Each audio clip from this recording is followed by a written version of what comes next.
on since, I think it was 2018 or 17. I think we first started the idea. 18 conceived. Conceived in 18. Yeah. And then we wrote. Yeah, we wrote it that year. 19 and got funded, I think. Okay.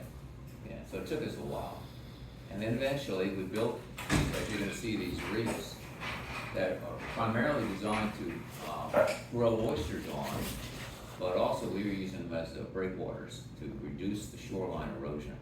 And we saw that we're going to develop this reef. We might as well actually study what could happen on the reef. And Emily, as you're going to find out, she's going to tell you the story about her fish assemblages that she actually studied out there over, what was it, a couple of years' time, right? 4 years, 15 months. 15 months. So there we go. So Emily, take it away. All right, well, thank you for that lovely introduction. Hello, everyone. My name is Emily York, and I'm here to present my thesis defense for what will hopefully be partial completion of my master's in environmental science. So the title of my thesis is Changes in Fish Communities Around an Artificial Oyster Reef Installation in the James River. So let's get started. So just to go over it really quickly, set the stage. The goals of this research were to study the short-term impacts, so the first 15 months, as Dr. Whiting said, of the installation of an artificial oyster reef on the local fish communities. So are there going to be more fish? Are there going to be different types of fish? And looking at that. So what we did expect was increased species diversity and abundance at the reef sites when comparing to prior studies. And those similar studies saw increased species diversity as compared to nearby control sites. So, a quick outline of what we're going to talk about. I'm going to talk about first an overview of the eastern oyster, some relevant fish, and just your brief literature review to talk about the background. I'm going to talk about the artificial oyster reefs that Dr. Whiting mentioned, how those were built, how they were installed. I'm going to go into my field methods, show you guys some results, talk about those results in the discussion section, and then close out with some conclusions and acknowledgements. All right, so first, overview of the eastern oyster. So, Chrysostrea virginica, or the eastern oyster, is a keystone species in the Chesapeake Bay. They perform important environmental services. This includes creating a structured habitat. Oysters build up on each other. So they create those oyster reefs, which is what the artificial oyster reef kind of jump starts by giving them some place to build on. Fish populations are also higher at reefs than in other estuarine habitats. An estuary is a brackish water. The Chesapeake Bay is an estuary. And so what that's saying is that there's more fish in these areas. They're using this habitat more frequently. In fact, there is an $800 value found in commercially relevant fish and crustaceans per acre of oysters per year. So for every year an acre of oysters is out, you're increasing the value of commercially relevant fish. So it's just a gift that keeps on giving. Oysters are also known for filter feeding, so they clean the water, they remove excess nutrients and sediment particles. However, despite all these benefits, the current oyster population is in decline, and as such, restoration is needed. So, I'm going to talk about some relevant environmental variables that matter to these oysters. First of all, temperature. Both high and low temperatures are an issue. With high temperatures, you can see anoxic zones. Warmer water does not hold as much dissolved oxygen, and it can also just cause stress in and of itself. Colder temperatures, they're at risk of freezing, especially if oysters are exposed at low tide. Salinity is also a key factor. Here at this site, we were expecting to see about 10 to 20 parts per thousand, or PPT, and we did measure that, and I'll show you those in the results. And lastly, like I mentioned, dissolved oxygen matters. Too low of a value can be an issue. It'll cause stress. Oysters do need oxygen. At some point, if it's too low, it can cause death. And deeper reefs are more at risk just due to potential stratification of the water. As you'll see later, these reefs were fairly shallow, so we weren't as concerned about that here. Right, relevant local fish communities. So there are a lot of different types of fish in the bay. It is a very complex food web. As juvenile fish grow, they start to eat different things.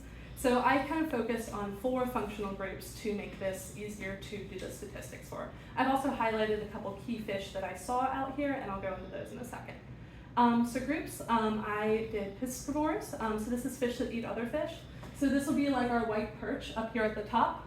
Just a reminder for those of you who might not be familiar with trophic levels, things at the bottom, this is going to be our algae, our primary producers, and then as you move up, that energy is going to move upwards. So that's going to be things that are eating those primary producers, primary consumers, tertiary consumers, so on and so forth. Our other functional group is omnivores. Here we've placed the Atlantic croaker.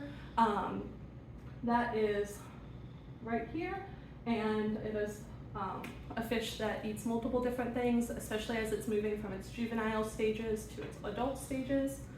Other groups, we have our planktivores. These are really small fish. They're eating zooplankton, they're eating phytoplankton.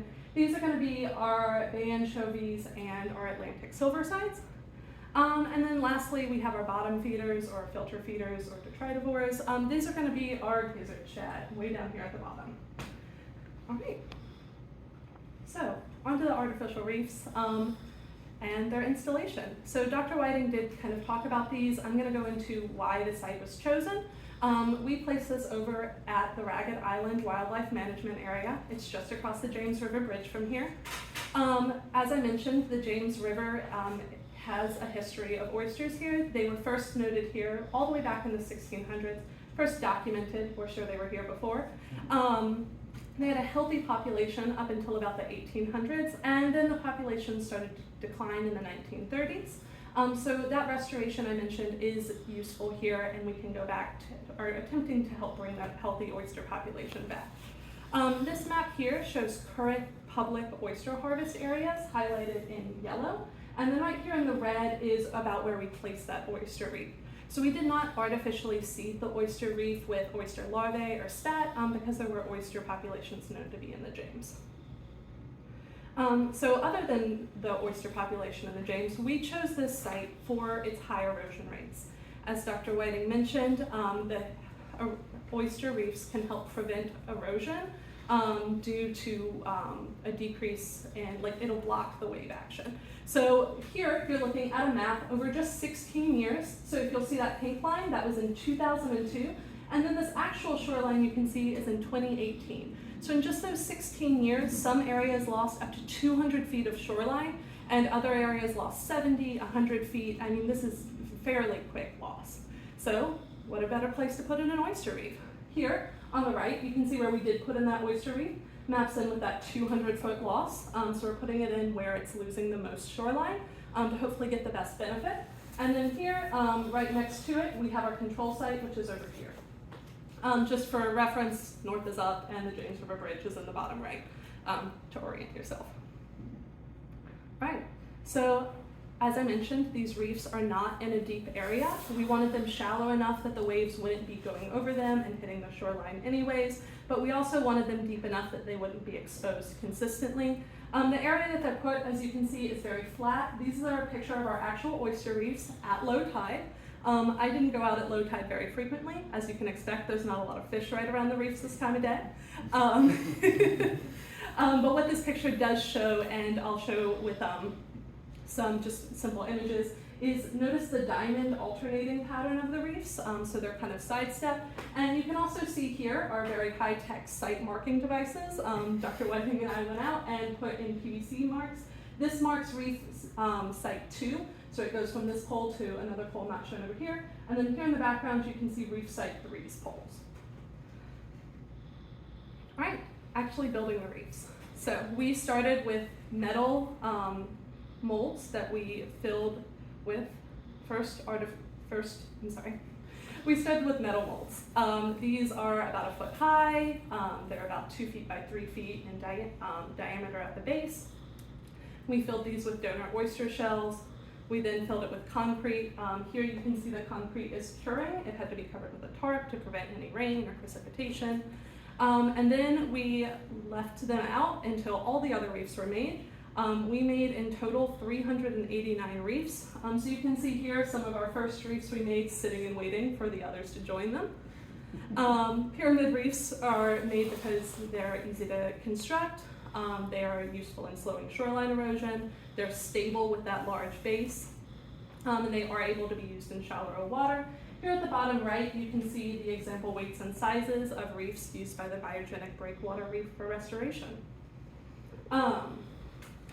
So actually getting these in at the site, this was a long and complicated process that included driving them to the site, putting them in a boat, taking them out of the boat, and then manually putting them in, which I have summarized in this nice image because you don't have to carry the 80-pound oyster reefs. So the really neat thing about this picture is actually from Google Earth, so you can zoom in and see these reefs. I've marked them with red lines just to make them easier for you guys to see in the back. But right here you can see that we actually had some extra reefs, and so we put those in where a tidal creek was coming out of the shoreline and it was widening, and so you were kind of losing shoreline from the inside out, so we were hoping to help with that. And this is just a reminder of what those reefs look like, that diamond stair-step pattern. We put them about 50 feet or 15 meters from shore consistently.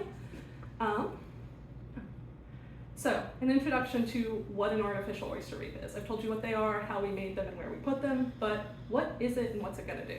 So, this is the oyster reefs right after we put them in. This is about 3 to 4 months later, and this is towards the end of the time. This does not match up with this timeline over here. This is just our reef, so in the first 15 months.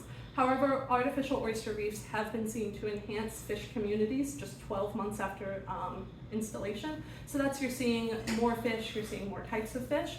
3 to 5 years afterwards is the next stage of maturity. Here you are seeing significantly higher species density and species richness as compared to unrestored sites. The control site in this study was also an unrestored site.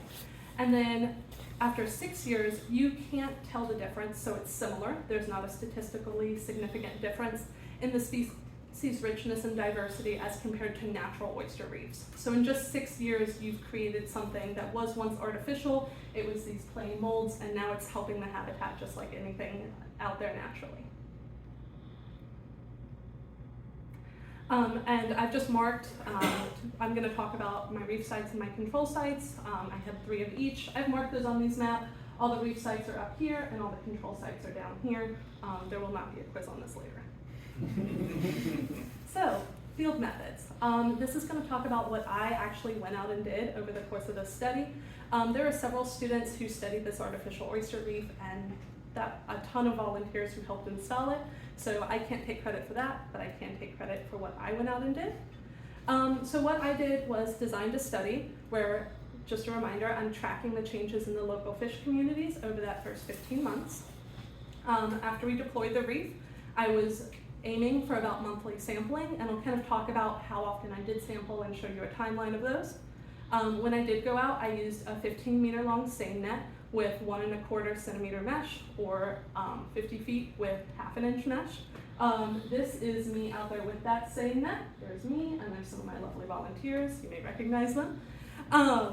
And then I caught these fish, noted, came back and did calculations of monthly and project metrics on species richness, species density, and biomass.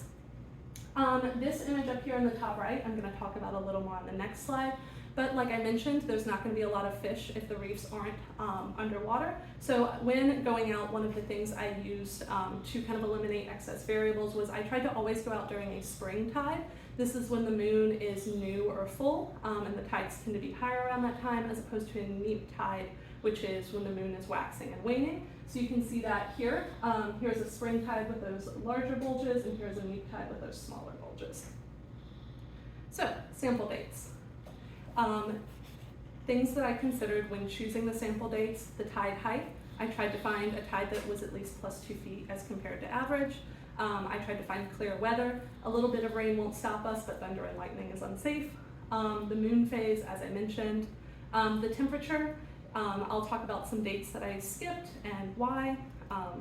And volunteer availability. It takes at least 2 or 3 people to manage that net, and I'll kind of go into what else we had to do while we were out there. So you can see that in November of 2020, we finished. These are my study dates. They are in total 12 times that we went out and sampled over the 15 months. One of them was skipped, and 2 of them we went out and we didn't catch anything in those winter months. So what did the site look like? So this is a simplified version. On the left, we have our reef site. So you can see here that same diamond pattern of the reefs, and you can see the shoreline. This is not to scale. And here on the right, you can see our control site. We would go out just like at the reef site, about 50 feet from shore. We would unroll that the seine net and drag it inwards, and we would do the same thing at the reef sites, starting beyond to the reef, because there are likely fish using that habitat, and we wanted them to go in towards shore where we could potentially catch them, as opposed to out towards the river where we could potentially lose them. So when getting to these sites, we would go out, we would carefully walk far around the site, not through the site. We don't want to scare those fish away. On the way out, we would take water samples 1 and 3, which are here on the sides. We would complete our seine netting process, which I'll go into a little more detail what we were doing there with those fish on the next slide. And then afterwards, we would go out to the back middle and take water sample 2, a depth measurement and a temperature measurement. So, the sampling process. Here on the top right, you can see a picture of us unrolling that seine net and what that looked like. Like I mentioned, we'd take the samples first and then unroll the net. We would sweep inwards, and as we got close to the shore, one person would cut across the other and kind of create like a slip knot, drawing that net tight. When it got about this size, you can see the whole net in that picture with all the fish there in the middle. We would take a dipped net and dip the fish out into an aerated bucket that was on shore. From there, we would group the fish by species, so we would dip out all the fish of one type or as many as we could, weigh them, and then release them immediately. This is our weighing setup. You can see here there's some Atlantic menhaden in there. So I had a board used to kind of create a stable surface. We had a battery-powered scale that went to a maximum of 400 grams. I built this fancy styrofoam measuring device with 1 centimeter and 1 inch lengths measured. So what I would do was place the fish in here, take a picture once the weight had settled, and then let everything go. Sometimes we did get some larger fish, and we used like a recreational hanging scale to measure those by themselves. And then after all this was done, like I said, we would go out and take the depth and the temperature measurements. Here's an image of us out there taking the depth and the temperature measurements. We just used a open reel. So, the weighing process. Like I said, we separated the fish by type. We placed them in this measuring instrument with a very small amount of water, zeroed the scale, got the weight, and released them. Example catches. I'm not going to go through all of these, but this was one of my favorite parts, was seeing all the different fish that we caught here. Up in the top left, we have some state fish. There's a juvenile and older fish. Here we have one of those gizzard shads I mentioned, our inshore lizard fish. These are bottom feeders, and they scared the heck out of me the first time I reached into a bucket and pulled one out. We have our bay anchovies, our Atlantic silver sides, a male striped keelyfish. The females actually have horizontal stripes as opposed to vertical, so they are sexually dimorphic. And then here we have my 2 favorite catches. We caught this cutlass fish out there once, and this northern pipefish. And I'm going to talk about those 2 fish later. They are both anguilliform, or kind of eel-shaped. And we only caught 1 each of both of these. Those water samples I talked about taking, I took these back to the lab, put them in a graduated cylinder, and measured them for salinity, rinsing 1 time in between each sample and 3 times with deionized water in between each sample site. So, results. What did we find? We've done all this work. So, seasonality of catches. Here on the top right, I have a graph of what all the fish we caught were, colored by site type. So black is all the fish we caught at a specific sampling at the control sites, and the lighter gray on the bottom is all the fish we caught at a reef site during the sampling. So you can see here in the middle, those are those winter months where we weren't catching anything. And then other than that, you can see days where we had more catches as opposed to less. So I looked at the normality of these. These are non-normal data. They don't follow that nice bell curve. So we used a non-parametric test, the Kruskal-Wallis, to look at the statistical significance of the weight caught by season and the total number caught by season. And you can see here that we have our p-value of 0.01. So the total number of fish caught by season was statistically significant. That tells us it is significant, so then we ran a Tukey test to see how it was significant. And you can see here that the difference is with the spring as compared to the fall, which is in this bottom right here. So the spring number caught was much higher than in the fall. And then the summer, fall, and winter didn't differ enough between each other that there was a statistical significance.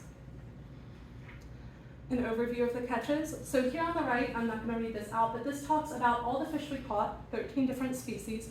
We caught all 13 of them in control sites and 11 of them at reef sites. And I have marked where we caught those. The relative abundance of all the fish is what you can see in this pie graph here, and that's how many fish we caught as a percentage compared to the total fish. So you can see this light blue, we caught a lot of Atlantic silversides and a lot of bay anchovies. And our next largest catch was also Atlantic croaker, and then we get into fish we caught maybe 10 of, sometimes like with the cutlass fish and the northern pipefish, fish we caught maybe only 1 of, and these smaller pie slices.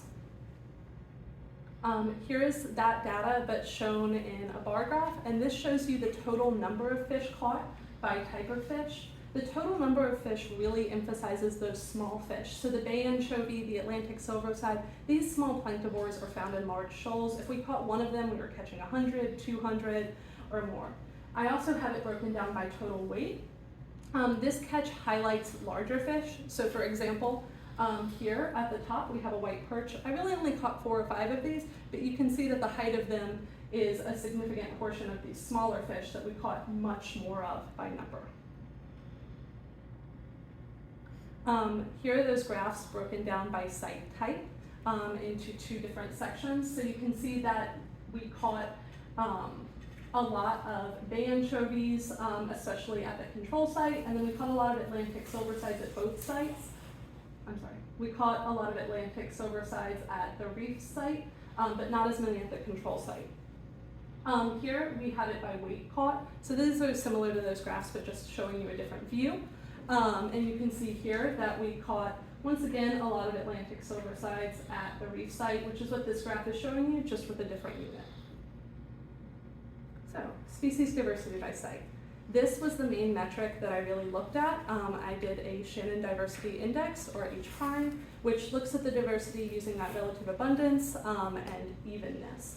So what it does is it gives points for how many different types of fish did you catch, and are you catching maybe 1 Atlantic silverside and 20 of everything else.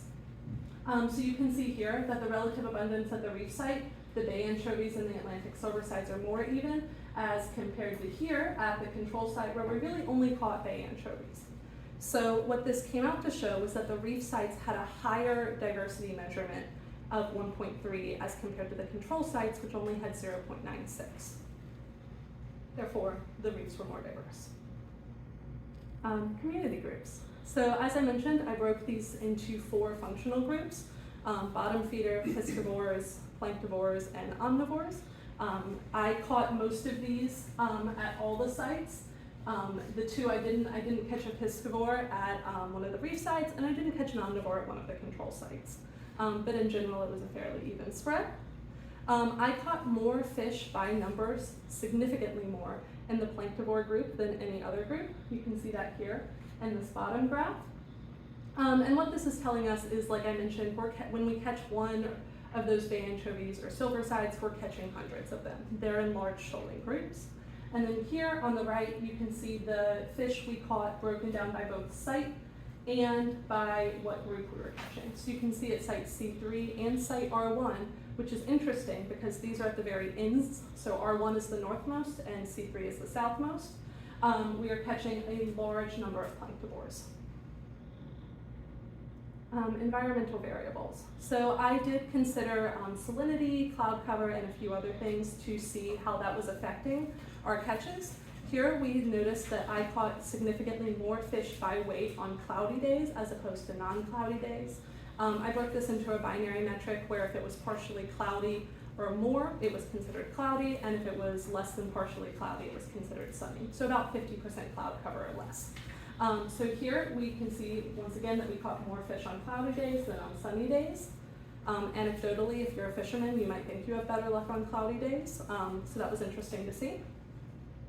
I also tracked the temperature of both the air and water. This does follow the seasonal pattern you would expect, where it's lower here in the winter and higher here in the summer. You can also see that there's a larger range of air temperatures. We expected this as well. Air has a lower specific heat than water, so water would change temperature less quickly. I did not compare the significance of fish caught by temperature because I had already done it by season, and that's going to show about the same thing. We didn't catch any fish in winter, so we didn't catch any fish when it was really cold. Salinity. So I showed you guys how I was taking those salinity measurements. The salinity was within that expected range of 10 to 20 parts per thousand. You can see 10 here and 20 there, and they're consistently here. This graph on the right shows it over the period of time, so starting from that first date back in March of 21 to our last date in September of 22. And then here on the left, you can see a graph showing the range of salinity at each site, going from C1 to R3. And these are typically in about the same area. They, as you can see, at each individual sampling, they tended to be very similar to each other. These sites were all within about 3/4 of a mile of each other, so we weren't expecting to see much variation in salinity. However, I did see a slight correlation between the number of fish caught and the salinity. I cut off at a p-value of 0.05 and I got a p-value of 0.07 here. There was a slight negative correlation between the fish caught and the salinity, so when there was a higher salinity, we caught less fish, which was something interesting that a future study could definitely look into. So, discussion. Overall comparisons. So just a reminder, what we did see was we saw increased species diversity using that Shannon diversity metric, H prime, at the reef sites as compared to at the control sites. While the number of species was similar, the relative abundance of species was more similar at the reef sites. It was more even. There wasn't one fish taking up a vast majority of the abundance. We did not see much variation in weight or number caught by site or by site type. We did see that the weight caught at control sites was slightly higher, but this p-value was not significant. We caught about 4.2 kilograms of fish at control sites as opposed to 3.2 kilograms at reef sites. Potential impacts of this study, on this study. So there were always obstructions present, whether it was at those reef sites when we were lifting the net up and over the reef, or whether there were boards, fallen trees, roots. I would try and go out most of the time and clear those away from the sites at low tide the day before, but even on days when I did that, we would come back and get stuck on a massive plank that had floated down the river from somewhere. Times where it took longer when we were unsnagging that net, that could have affected the study by fish could have escaped, they could have swum under the net, they could have swum out of the net while we were trying to work to untangle that. And in general, the reef sites had an anecdotally longer sampling time than the control site, which increases the potential for escaped fish. One of the things I did not do in this study was time how long it took us to use the net at each site. That's something that a future study could potentially look at and maybe try and consider whether there was a significant difference in time and therefore if that was affecting the number of fish caught. We also sometimes would see large fish jumping out and over the net. The best thing we could do was say we saw a large silverfish, note it. We were not going to try and describe that to the site. And previous studies, when compared, could have potentially better captured transient use. So fish that are coming, visiting the reef, and then leaving. Some of the studies I cited in my paper used less invasive methods of sampling. So they were a deeper reef, they used a scuba or a snorkel to go and just visually inspect and mark down the number of fish they saw and the type. This would be quicker and less invasive than the same net methods that I use. More invasively, some studies use gill nets. These are strung up for a period of time and they do trap and kill the fish. But there are also other long-term sampling methods such as traps. So we could have used these and better captured fish that were, say, using the reef at night, but they would have been more invasive. Another potential thing to think about is the size and shape of the net. So the mesh size, like I mentioned, we caught those two anguilliform, the long fin fish, only twice, one cutlass fish and one northern pipefish. And because we only caught few of these, while these are rarer fish, it's possible that if we had had a smaller mesh size, we might have seen those better represented. We did have a, like I said, half 1/2 inch or 1.25 centimeter mesh. So really small fish could have been lost through there.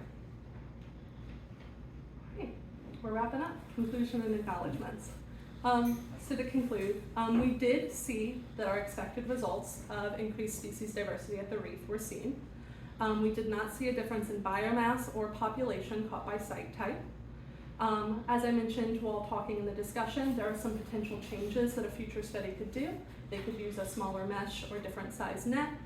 They could increase the site separations. All of these sites, as I mentioned, were within about 3/4 of a mile of each other. If the reef sites were much further away than the control sites, you might see less potential impact from fish that are using the reef sometimes and then staying nearby but not on the reef other times, and those fish could have been caught in the control sites. We could have increased the sampling frequency. Like I said, I tried to go out about once a month, but over a 15-month project, you could have gone out every 2 weeks or more often. Also, potential studies could look at the more mature phases of the reef.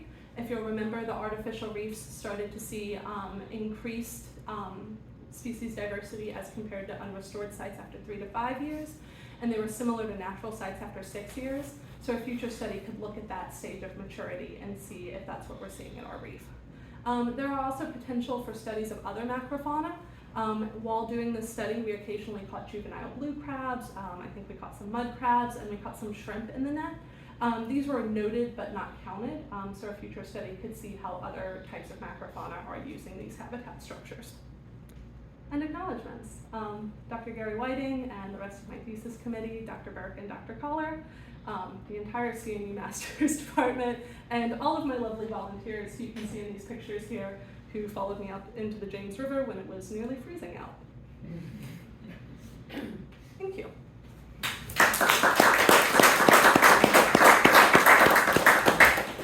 So, questions from our audience? Yes. Do you have a theory as to why cloud cover increased your catch? Yeah, so I did, after finding that the cloud cover increased the catch, I went and kind of looked at studies comparing the weather patterns with catches. Some things that might have happened because it increased the weight of the catch as opposed to the number of catch, which suggests that there were larger fish out during those times. So maybe there were large predatory fish searching more of an area than usual. Maybe the smaller fish were less active during those times, and so the larger fish had to cover more of a distance. It might also be possible that when there is not sun, there's less shadows, and so fish feel safer during that time. They're not as easily seen by predators due to the lack of light, so maybe fish in general are more active during those times.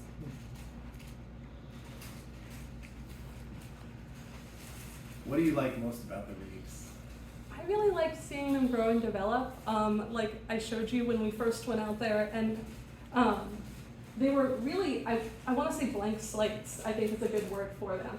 And then every time we would go out, I didn't see them often, but I felt and kicked and stumbled and tripped over them often. And so what I was seeing and feeling, and what you can see in these pictures here, are oysters started to grow on them. So what I really liked was kind of being able to watch and see the reef in the area grow. I don't have a kid, but it felt a little bit like what it could have been, you know? So it was really neat to just see that maturity grow and change. Emily, you probably said this. I can't remember whether the staining was done riverward of the pyramids, landward of the pyramids, or both. Yeah, that's a great question. I'm just going to go back to my field map. So it was done landward, and what we did here is we had the reefs here. We would unroll the net right here in an attempt to chase the fish this way towards the land. We would pick the net up and over the reef and then go in towards the land. Like I said, I think this could have potentially added time and therefore potential for increased escaped fish, but I also think it could have captured fish that were actively in the reef at the time of sampling. And a future study could maybe look at kind of doing a sampling with both ways and comparing how many fish were caught. Does that answer your question? Further questions? I'm sure people who've done more fish work in the bay than I have seen other fish, but your pipefish reminds me. One time I caught I can only think of the Latin name, Hippocampus hudsonianus. seahorse on the Rappahannock River, you know, thing. Behind a boat. They're in the same family. They have that same trumpet. Significant.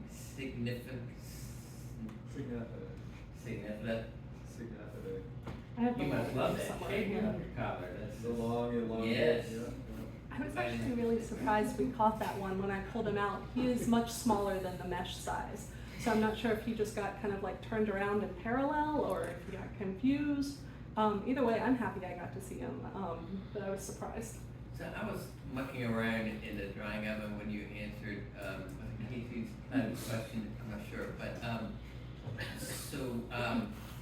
when you mentioned the cloudiness, I was thinking the water is somewhat trapped behind the pyramids, less flushing than riverward, and shallow, that a sunny day could get warmer and more anoxic. But if it's a cooler season of the year, that actually might be appealing to the fish as they behaviorally thermoregulate wherever they're going. So that doesn't line up with your observations, does it? So I did mention that we took temperature data, but I did not like analyze that. I think what you could do is you could do like a mixed variable model and compare temperature and sunny versus cloudy days and see if there was a correlation. If you saw a correlation between sunny and hot and less fish, then that would point that out. And if you saw a temperature between cold and cloudy and more fish, then that would agree with your theory. Maybe if it was cloudy and no significance to temperature, then that would point to kind of what I touched on, which is potential visibility. All right, so the visibility is if it's a sunny day, they see it come. Yes. And the big fish would be the ones who would actually sense that more and get away. Or a larger fish could be out covering more territory if they were looking for more fish. Like if they're not able to see as well and hunt as well. If I had looked at the hunting methods of the fish, I could have potentially done that.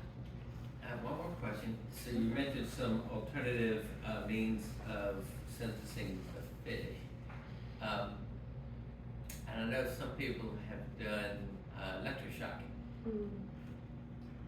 Any thoughts on that? I think the IACUC, which is the institutional committee for the care and use of animals, would have been much longer. It was 19 pages just to take the fish, look at them, and let them go. I would have not wanted to see what it was for electroshocking. I know that's a commonly used thing, but you do have to wear the big rubber boots and be very safe. And my volunteers were not trained, and I think that would have added an air of risk that might have gotten it harder to get 4 to 5 people out with me at a time. Yeah, and I think salinity is. I was gonna say, these waters are a little too saline for Is it? that practice. I don't know where the cutoff is, but I don't know, it's nowhere near us though. You're right. Well, thank Yeah, of course. Huh. Did you have a question? Number? You both I thought got you yours? raised your hand. Yes, you. Oh, okay, sorry. I don't know your name, I'm sorry. Okay, sorry. Were there any, I remember you had the image with the juvenile and the adult spadefish, Mhm. was it? Were there any other like anecdotes of, I guess, different age groups with the Yeah, fish? so when I was looking at these fish, I would typically write down the smallest fish and the largest fish, and there was sometimes a large range of those. So especially with the Atlantic croaker, which I don't think I have a picture of here, we saw some that were very juvenile and some that were getting fairly large. So you could see those kind of different age groups using the reef. These were the most notable just because they're very distinctive and they were very easy to tell apart. Yeah, does that answer your Yeah. question? Yes, thank you. Thank you. So, of the ones that are appealing to longshore fishermen and boat fishermen, like Dr. White, let's see, so help me with that list. So I assume the spadefish is edible? The spadefish is edible. I have a list somewhere. The spadefish is edible. The croaker is edible. Some of these fish, if you're thinking about valuable to longshoremen, like you would take this home with you, like the red drum. I think you could eat a white perch. But if you're also thinking about fish that draw other fish that the fishermen want, I mean, all of those bay anchovies and little planktivores, those would draw predatory fish in. So if you see a population of those, it's probably a good sign that you're going to see some of those larger fish coming by. And those might have been transient visitors, like I mentioned, that might not have been captured by our methods. Okay. So So if you had another study to do, instead of wasting all that time or spending all that time moving the net, you just deploy Dr. Whiting out there with his rod. We did see a lot of like people out kayaking and fishing. I say a lot, but we saw maybe 10 over the course of the study. Granted, we were going in the middle of the day, and most people I think have jobs in the middle of the day. But we did like there's, I don't know if you're aware, but there's a tow truck company that sits right next to the James River Bridge. They gave us a lot of trouble for a lot of reasons, but one good thing they did for us is one of them was like, yeah, I just turn on my radio and go sit under the bridge and fish. I catch all this stuff. And I was like, and what are you catching? Like, what's Marlena? So the one time that I went out there with you, we had a lot of issues with like the jellyfish Yeah. getting up in the net. Was that a common issue, and do you think that those might have been like kind of choking out everything else that you could have caught? That's a good point. They were also there, I think, one of the times Casey went out. Twice in, I want to say, the fall, we caught all these little like tunicates, like little balls of jelly. They look kind of like clear tapioca pearls. And because they were just the right size to not fit through the mesh, we had to be very careful with dip netting when we had those, and we had some trouble with keeping the bucket properly aerated, because we would dip out what looked like water and fish and go to put it in there, and it would be a little bit of water, a little bit of fish, and like hundreds of these like Corby things. I could look like in a future study at like the amount of those we caught and the season that those are there and compare that to the fish. I think if anything that caused more trouble with keeping the fish as opposed to catching the fish. Does that make sense? Yeah. Okay. And aren't those bioluminescent? You get to sample those at night.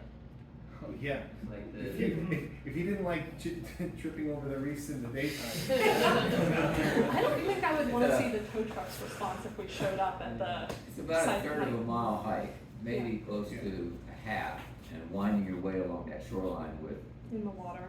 Waist reeds, deep. over your head and shrubs and cliff drop-offs Yeah, to oh, the yeah. shoreline edge. So if you're not careful, you would drop Yeah. 3-4 feet. Yeah. So here is Dr. Whiting here at low tide. Typically the water would be up to here.